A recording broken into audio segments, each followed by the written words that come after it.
Yo, happy Wednesday sa lahat. Tara, samahan niyo ako. Gagawa tayo ng simple at masarap na asadong dila ng baboy. Ito ang ingredients natin. Dila ng baboy, tomato sauce, ketchup, kalamansi, patatas, toyo, sibuyas, bawang. Pakuluan muna natin to ng 1 oras at balatan. At pakuluan ng 1 oras. Prepare muna natin bago tayo maligo. Yan na nga. Patatas. Meron pala tayong bell pepper. Antayin natin siyang kumulo. 46 minutes. Maligo muna tayo. Tapos na. Balatan at i-slice natin.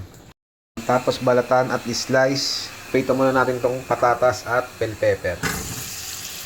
Right na. Lagyan natin bawang sibuyas. Halo lang hanggang sa mag-translucent. Lagyan natin yung dila ng baboy. 4 cubes. Tapos slice cut.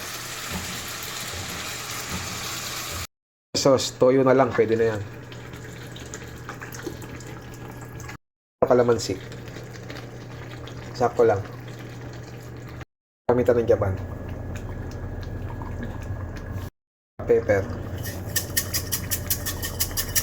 Kuluan natin ng 10 minutes. Magic sarap.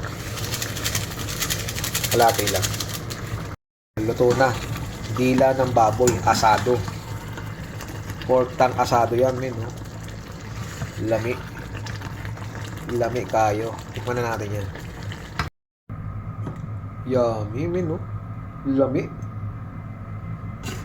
Lami kayo, men. Oh. Lami. Yo, the moment of truth. Tikman na natin ang dila ng baboy asado. Pork tang asado. Solid, men. No? Sarap, di ba? Thank you, Lord. Tadakimasu. Kain, kain.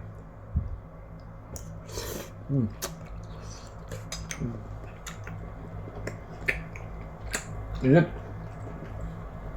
Sarap. Para lang ako nasa Manila. Kung ano yung lasa. Solid, men.